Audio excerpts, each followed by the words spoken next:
Ya, sebelum kita mulai pembelajaran hari ini, kita buka dengan doa. Silakan siapa yang ingin memimpin doa. Baik teman-teman, sebelum kita mulai pembelajaran firman pada hari ini, yang adanya kita berdoa supaya melanjutkan acara doa mulai. Doa mulai. Baik, terima kasih. Sebelum itu Bapak absen dulu ya. Yang pertama, Rara Sipa, Duita, Rizky Maharim, Alia. Ya, hari ini hadir semua. Tapi Bapak lihat ini tadi meja berantakan, terus kursi ada yang terus rapi, bangku juga tadi baru dihidupkan gitu ya. Ini kenapa ya kok sampai begini? Berangkat siang sekolah. Ya ampun, lain kali jangan gitu ya Nak ya. Spidol terus penghampus itu sudah ada pertanyaan nanti, kursi juga bisa dirapikan.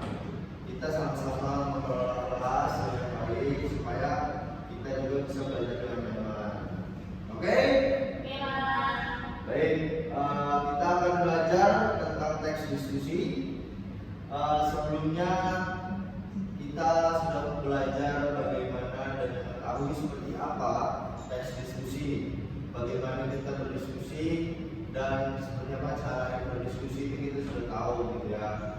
Nah, selanjutnya kita ingin belajar tentang bagaimana menyimpulkan hasil teks diskusi supaya lebih afdol ya, karena kan kita sudah belajar bagaimana cara berdiskusi. Nah, alangkah lebih baik kita juga belajar bagaimana menyimpulkan hasil dari teks diskusi. Nah, ini ada kisi-kisi yang ada.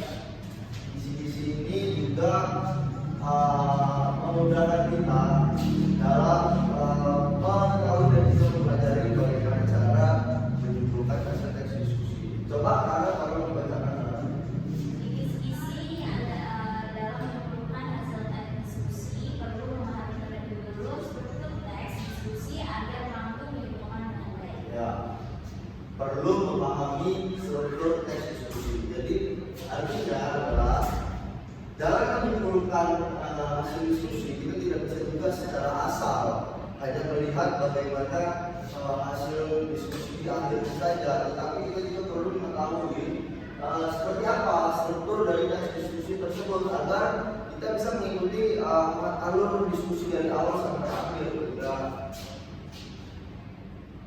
Nah, ini dia struktur dari teks diskusi. Yang pertama ada pendahuluan, yang kedua ada kesimpulan, dan yang terakhir itu yang kedua ada isinya, dan yang terakhir itu ada kesimpulan. Selanjutnya, nah ini dia struktur dari pendahuluan. Yang pertama itu pernyataan untuk membatasi topik. Yang kedua latar belakang dari topik itu sendiri.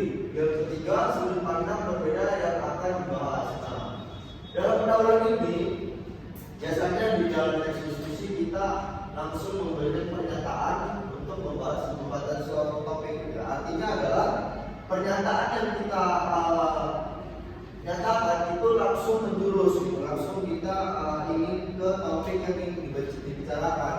Nah, kita juga yang kedua memberitahu bahwa latar belakang topik ini seperti apa, topik yang ingin kita bicarakan itu seperti apa. Selanjutnya, setelah kita sudah memberikan pernyataan latar belakang, kita memberikan sudut pandang kita, sudut pandang yang berbeda yang ingin dibahas. Nah, ini ada di dalam pendahuluan. Selanjutnya, nah di dalam struktur isi ini adalah serangkaian paragraf.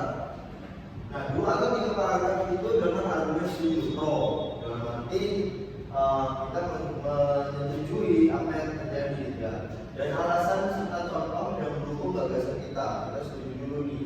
Nah, yang kedua atau ketiga paragraf selanjutnya itu baru kita dengan argumen yang tidak setuju, kontra, dan kita sertakan alasan yang mendukung gagasan kita. Contohnya ya, saya setuju dengan cara berdiskusi yang 2 arah. Nah, kita setuju tuh dengan alasan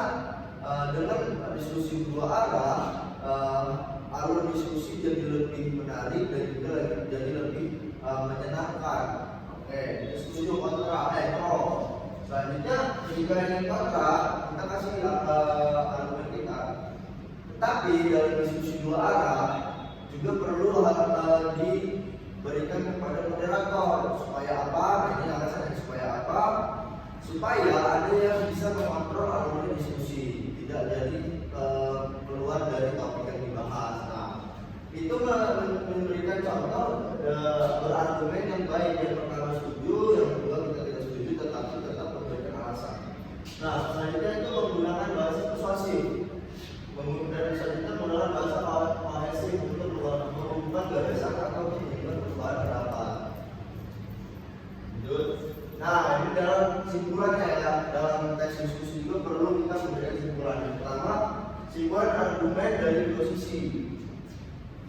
Jadi dalam hasil diskusi biasanya ada dua sisi yang berlawanan, dan kita memberikan simpulan dari kedua argumen ini. Dan selanjutnya mengevaluasi argumen yang paling efektif. Nah, dari argumen yang ada, kita evaluasi yang mana yang paling efektif untuk memecahkan masalah yang menjadi pembahasan.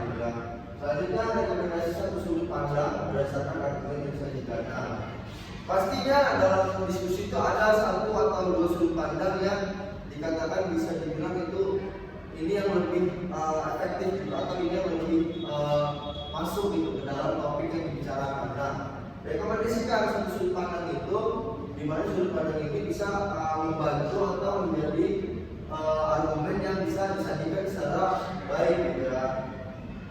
Jadi dalam menyimpulkan teks diskusi ini yang perlu kita perhatikan bagaimana kita memahami pendahuluan, isi dan simpulan. Jadi ketika kita menyimpulkan diskusi, kita bisa paham seperti apa alur diskusi melalui pemahaman kita terhadap struktur teks diskusi. Baik, anak-anak, apakah masih ada yang ditanyakan? Boleh? Paham semuanya? Baik, diberikan kita ujian untuk bisa mengelola dengan baik ya. Bapak ingin nanti kalian ujian dengan tulis sendiri, tidak seperti ini. Tolong ya diaudisikan meja-mejanya. Dan juga situasi ujian kita harus kondusif anak-anak, segera menjadi dudukan dan menjadi dirapikan.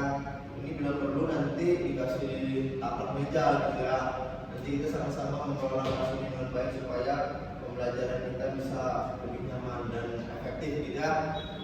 Baik, itu saja pembelajaran kita hari ini. Terima kasih banyak ketua khususnya dan semoga yang Bapak berikan bisa menjadi bermanfaat untuk kalian. Dan untuk itu silakan kita tutup pembelajaran kita dengan doa. Siapa tadi yang mau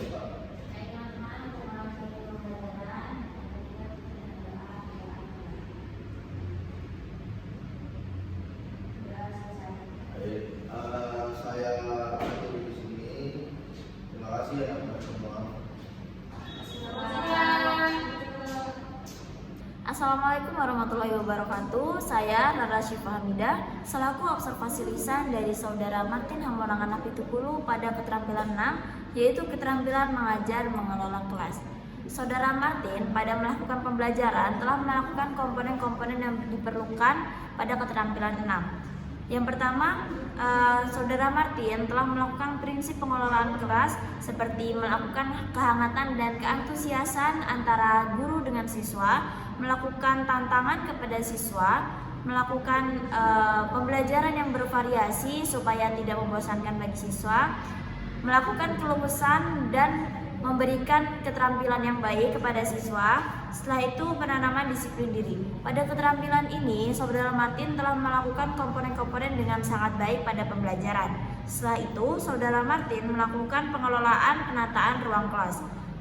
Pada pengelolaan penataan ruang kelas, Saudara Martin sudah mengelola meja kursi supaya meja kursi terlihat lebih rapi dan sudah memberi arahan kepada siswa yang sudah dilakukan dengan sangat baik pada pembelajaran.